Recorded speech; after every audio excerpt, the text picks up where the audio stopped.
अब तुम्हारी माँ बूढ़ी हो गई हैं तो तुम्हें उनकी हर बात बुरी लगती है ना। इस अनिल को भी लगती थी। और कल जब माँ ने कहा बेटा एक बार गले लगा ले, तो अनिल ने झिड़क दिया। बोला माँ प्लीज ये इमोशनल ब्लैकमेल बंद करो। अगली सुबह माँ को वृद्धाश्रम छोड़ने चल पड़ा। 70 साल की बूढ़ी माँ पीछे की सीट पर बैठी, गोद में एक जर्जर डिब्बा, चुपचाप आंसू पोंछ रही थी। अनिल ने शीशे में देखा पर नजरें फेर लीं।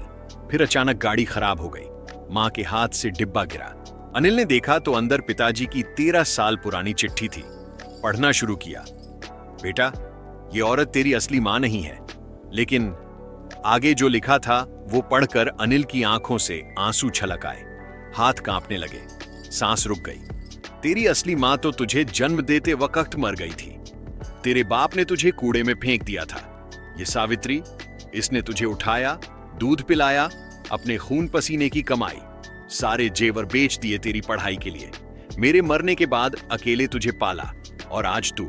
चिट्ठी पूरी पढ़ते पढ़ते अनिल जोर से चीखा, माँ माँ, और सड़क पर गिर गया। लेकिन असली सदमा तो तब लगा जब उसने माँ की डायरी खोली। पहले पन्ने पर लिखा था डॉक्टर ने कहा है बस 6 महीने और आज वो 6ठा महीना था। माँ ने कभी बताया नहीं। क्यों?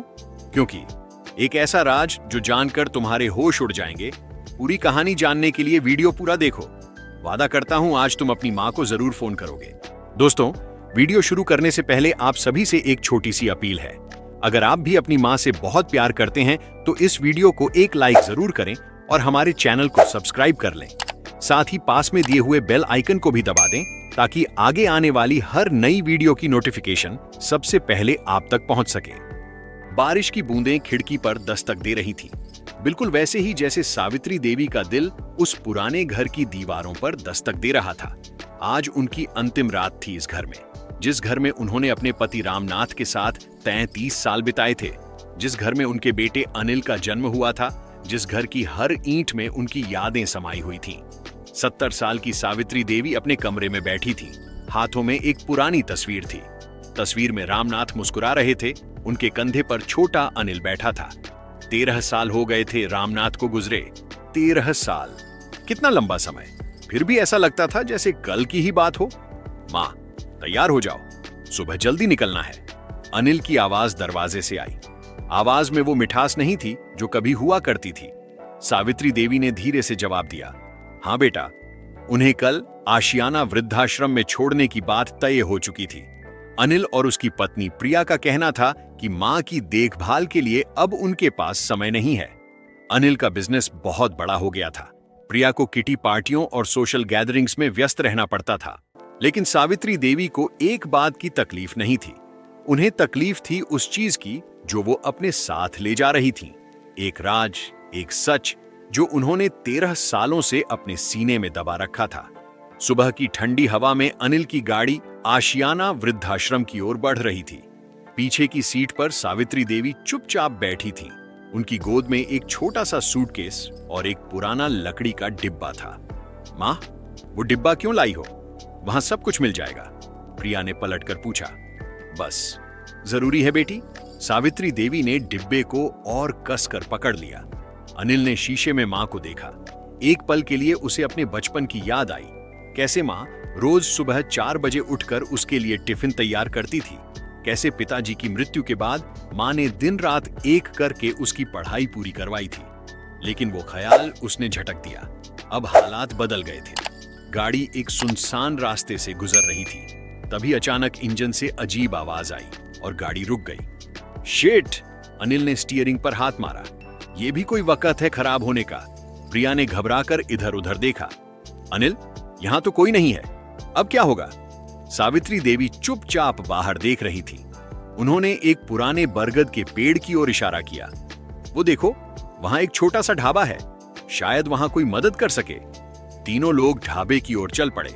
ढाबा छोटा था लेकिन साफ सुथरा। मालिक एक बूढ़ा आदमी था जिसकी आंखों में अजीब सी गहराई थी। मैकेनिक तो शाम तक ही आएगा साहब, बूढ़े ने कहा। आप लोग यहीं रुक जाइए। अनिल और प्रिया परेशान थे, लेकिन कोई विकल्प नहीं था। ढाबे के पीछे कुछ कमरे थे जहां वो रुक सकते थे। शाम होते होते बारिश शुरू हो गई। सावित्री देवी अपने कमरे में खिड़की के पास बैठी थी। वो लकड़ी का डिब्बा उनके हाथों में था। उन्होंने धीरे से डिब्बा खोला।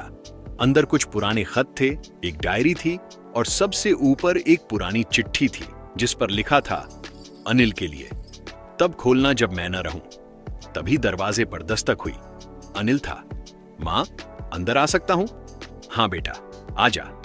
अनिल अंदर आया और मां के पास बैठ गया। कुछ देर चुप्पी रही। फिर अनिल ने पूछा, मां, तुम नाराज तो नहीं हो ना मुझसे? सावित्री देवी ने बेटे की ओर देखा। उनकी आंखों में आंसू नहीं थे, बल्कि एक अजीब सा सुकून था। नाराज? नहीं बेटा, तू जो कर रहा है सोच समझकर कर रहा है। मुझे तकलीफ है, लेकिन गुस्सा नहीं। मां, अनिल कुछ कहना चाहता था, लेकिन शब्द नहीं निकले। बेटा, मैं तुझे एक बात बताना चाहती हूं। सावित्री देवी ने लकड़ी का डिब्बा अनिल की ओर बढ़ाया। लेकिन वक्त अभी नहीं आया। जब सही समय होगा तब तुझे सब पता चल जाएगा। अनिल ने हैरानी से डिब्बे को देखा, लेकिन कुछ पूछा नहीं। रात गहरा गई थी। बारिश तेज हो चुकी थी। प्रिया और अनिल अपने कमरे में थे जब अचानक ढाबे के मालिक ने दरवाजा खटखटाया। साहब, जरा बाहर आइए, जरूरी बात है। बाहर ढाबे में कुछ और लोग आ गए थे, बारिश की वजह से फंसे हुए यात्री। उनमें से एक बूढ़ा आदमी था जो बहुत बीमार लग रहा था। इन्हें अस्पताल ले जाना है, लेकिन इस बारिश में कोई गाड़ी नहीं जा सकती, ढाबे के मालिक ने कहा। अनिल ने देखा तो सावित्री देवी बूढ़े आदमी के पास बैठी थीं, उसका माथा पोंछ रही थीं और उसे पानी पिला रही थीं। मां, तुम्हें आराम करना चाहिए, अनिल ने कहा। बेटा, इस उम्र में आराम से ज्यादा जरूरी है किसी की मदद करना। पता नहीं कल हो ना हो। बूढ़ा आदमी कुछ बड़बड़ा रहा था। सावित्री देवी ने करीब जाकर सुना। मेरा बेटा, उसने मुझे यहीं छोड़ दिया, कहां अस्पताल ले जाएगा, लेकिन वापस नहीं आया। सावित्री देवी की आंखों में आंसू आ गए। अनिल ने भी सुन लिया था। रात भर सावित्री देवी उस बूढ़े की सेवा करती रहीं। सुबह होते होते बूढ़े की हालत थोड़ी बेहतर हो गई, लेकिन उसका बेटा नहीं आया। अगली सुबह मैकेनिक आया और गाड़ी ठीक हो गई। अब वक्त था आशियाना वृद्धाश्रम की ओर चलने का, लेकिन रास्ते में अनिल का मन बदल गया। उस रात जो उसने देखा था, मां की ममता, बिना किसी स्वार्थ के किसी अनजान की सेवा, उसने उसे अंदर तक हिला दिया था। मां, हम वापस घर चल रहे हैं, अनिल ने अचानक कहा। प्रिया चौंक गई। क्या? लेकिन अनिल। प्रिया, प्लीज, मैंने फैसला कर लिया है, मां घर के साथ रहेंगी। सावित्री देवी ने कुछ नहीं कहा। उनकी आंखों में एक अजीब सी शांति थी, जैसे वो पहले से ही जानती थीं कि ऐसा होगा। गाड़ी घर की ओर मुड़ गई। रास्ते में सावित्री देवी ने वो लकड़ी का डिब्बा अनिल को दिया। बेटा, अब वक्त आ गया है, ये ले। अनिल ने डिब्बा खोला। सबसे ऊपर वो पुरानी चिट्ठी थी। उसने कांपते हाथों से चिट्ठी खोली। उसमें रामनाथ जी की लिखावट में लिखा था, प्यारे अनिल, अगर तू ये पत्र पढ़ रहा है तो इसका मतलब मैं इस दुनिया में नहीं हूं। बेटा, मुझे तुझे एक सच बताना है जो मैंने और तेरी मां ने तुझसे छुपाया था। तू हमारा अपना बेटा नहीं है। तेरी असली मां हमारी पड़ोसन थी जो तुझे जन्म देते समय गुजर गई थी। तेरे पिता ने तुझे अनाथालय में छोड़ दिया था। हमें जब पता चला तब तेरी मां सावित्री ने जिद की कि हम तुझे गोद ले लें। बेटा, हमें खुद कोई संतान नहीं हो सकती थी, डॉक्टर ने साफ कह दिया था। लेकिन तेरी मां ने तुझे अपना बेटा मान लिया, दिल से, पूरी तरह से। तेरे पालन पोषण के लिए उसने अपने सारे जेवर बेच दिए। मेरी मौत के बाद जो थोड़ी सी पेंशन थी वो भी तेरी पढ़ाई में लगा दी। बेटा, एक बात याद रखना, खून से रिश्ता नहीं बनता, मोहब्बत से बनता है। और तेरी मां ने तुझे वो मोहब्बत दी है जो शायद तेरी असली मां भी न दे पाती। उसकी देखभाल करना बेटा, वो तेरे लिए अपनी पूरी जिंदगी कुर्बान कर चुकी है। तेरा पिता रामनाथ। चिट्ठी पढ़कर अनिल का हाथ कांपने लगा। गाड़ी को रोककर वो बाहर निकला, घुटनों के बल बैठ गया। आसमान की ओर देखकर चीख पड़ा। प्रिया ने भी चिट्ठी पढ़ ली थी, उसकी आंखों से आंसू बह रहे थे। सावित्री देवी गाड़ी से उतरी और अनिल के पास आकर बैठ गईं। उन्होंने अनिल का सिर अपनी गोद में रख लिया। मां, आपने मुझे कभी नहीं बताया। अनिल रो रहा था। बताने की क्या जरूरत थी बेटा? तू मेरा बेटा है, बस। खून से या दिल से, इससे क्या फर्क पड़ता है? लेकिन मां, मैंने आपके साथ क्या किया? आप जो मेरे लिए सब कुछ कर चुकी हैं, और मैं। हाँ, सावित्री देवी ने अनिल का माथा चूमा। बेटा, मां होने का मतलब त्याग करना होता है। और माँ का प्यार कभी शर्तों पर नहीं होता। तूने गलती की, लेकिन तूने सुधार भी लिया। ये काफी है मेरे लिए। अनिल उठा और माँ के पैरों में गिर गया। माँ, मुझे माफ कर दो। मैंने बहुत बड़ी गलती की थी। अब से मैं कभी आपको अकेला नहीं छोड़ूंगा, कसम खाता हूं। प्रिया भी आई और सावित्री देवी के पैर छुए। माँ, हम दोनों ने गलती की, आप हमें माफ कर दीजिए। सावित्री देवी ने दोनों को उठाया और गले लगा लिया। उनके आंसू खुशी के थे। तीनों वापस घर लौट आए, लेकिन उस लकड़ी के डिब्बे में एक और चीज थी, सावित्री देवी की डायरी। उस रात अनिल ने डायरी पढ़ी। हर पन्ने पर माँ की व्यथा लिखी थी। आज अनिल ने मुझसे ऊंची आवाज में बात की। दिल टूट गया, लेकिन फिर याद आया कि बच्चा है, गुस्सा आ ही जाता है। आज अनिल की पदोन्नति हुई। कितनी खुशी हुई। मेरा बेटा इतना काबिल है। आज डॉक्टर ने कहा कि मेरी तबीयत ज्यादा दिन नहीं चलेगी, लेकिन कोई बात नहीं, बस अनिल खुश रहे। अनिल को अपनी गलती का एहसास पूरी शिद्दत से हुआ। अगले दिन से घर में बदलाव आने लगा। अनिल ने मां के लिए घर में ही एक सुंदर कमरा बनवाया, जहां से बगीचा दिखता था। प्रिया ने अपनी किटी पार्टियां कम कर दी और मां के साथ समय बिताने लगी। लेकिन डायरी में एक और राज था जो अभी बाकी था। डायरी के आखिरी पन्नों पर लिखा था, डॉक्टर ने कहा है कि मुझे कैंसर है, ज्यादा से ज्यादा 6 महीने।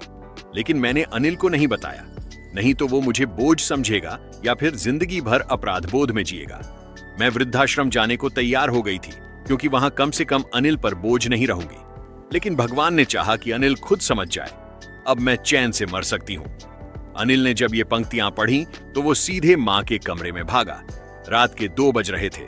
मां, ये क्या लिखा है? कैंसर? तुमने मुझे क्यों नहीं बताया? सावित्री देवी शांत थी। बेटा, मुझे पता था कि अगर मैं बताऊंगी तो तू अपने को दोषी मानेगा। मैं ये नहीं चाहती थी। लेकिन मां, इलाज? अस्पताल?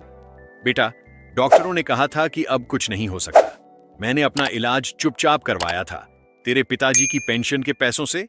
लेकिन अब? अनिल रोने लगा। प्रिया भी आ गई थी। दोनों ने मां को अस्पताल ले जाने की जिद की। अगले 3 महीने अनिल ने मां की सेवा में बिताए। बेस्ट डॉक्टर, बेस्ट इलाज, सब कुछ। लेकिन डॉक्टरों ने साफ कह दिया था कि अब बहुत देर हो चुकी है। एक दिन सावित्री देवी ने अनिल को अपने पास बुलाया। बेटा, मेरी एक आखिरी इच्छा है। मां, बोलो, मैं पूरी करूंगा। बेटा, उस आशियाना वृद्धाश्रम में बहुत सारे बूढ़े लोग हैं जिन्हें उनके बच्चों ने छोड़ दिया है। क्या तू वादा करेगा कि महीने में एक बार वहां जाएगा, उनसे मिलेगा, उन्हें यह एहसास दिलाएगा कि वो अकेले नहीं हैं? अनिल ने मां का हाथ पकड़ा। मां, मैं वादा करता हूं, न सिर्फ मैं जाऊंगा, बल्कि उस वृद्धाश्रम की पूरी जिम्मेदारी लूंगा। वहां हर बूढ़े को वो इज्जत और प्यार दूंगा जो मैं तुझे देना चाहता था। सावित्री देवी मुस्कुराई। तू सच में मेरा बेटा है, खून से नहीं, दिल से। 2 हफ्ते बाद एक सुबह सावित्री देवी ने आखिरी सांस ली। वो अपने बेटे की गोद में थीं, मुस्कुराते हुए। उनके अंतिम शब्द थे, अनिल, रो मत बेटा, मां खुश है। तूने मुझे वो सब कुछ दे दिया जो मैं चाहती थी, तेरा प्यार, तेरा साथ, और सबसे जरूरी ये यकीन कि मेरा बेटा एक अच्छा इंसान बन गया है। अनिल ने मां को आखिरी बार गले लगाया। उसकी आंखों से आंसू नहीं रुक रहे थे। अंतिम संस्कार के दिन पूरा मोहल्ला इकट्ठा हुआ।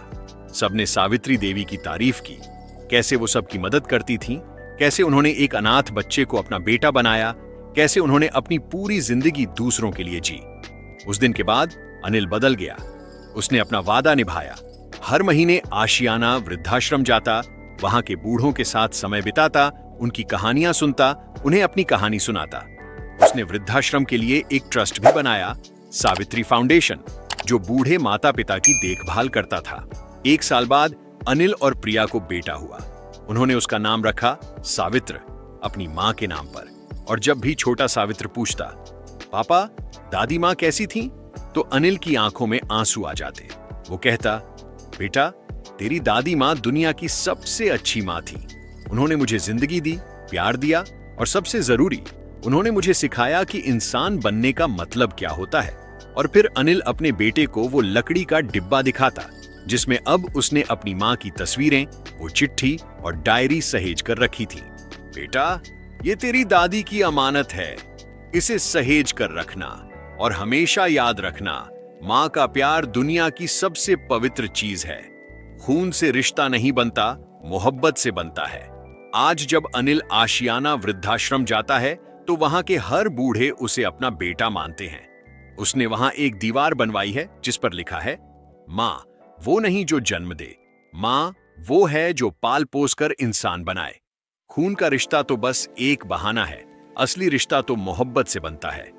और उस दीवार पर सावित्री देवी की तस्वीर लगी है, मुस्कुराते हुए, वैसे ही जैसे वो हमेशा मुस्कुराती थीं।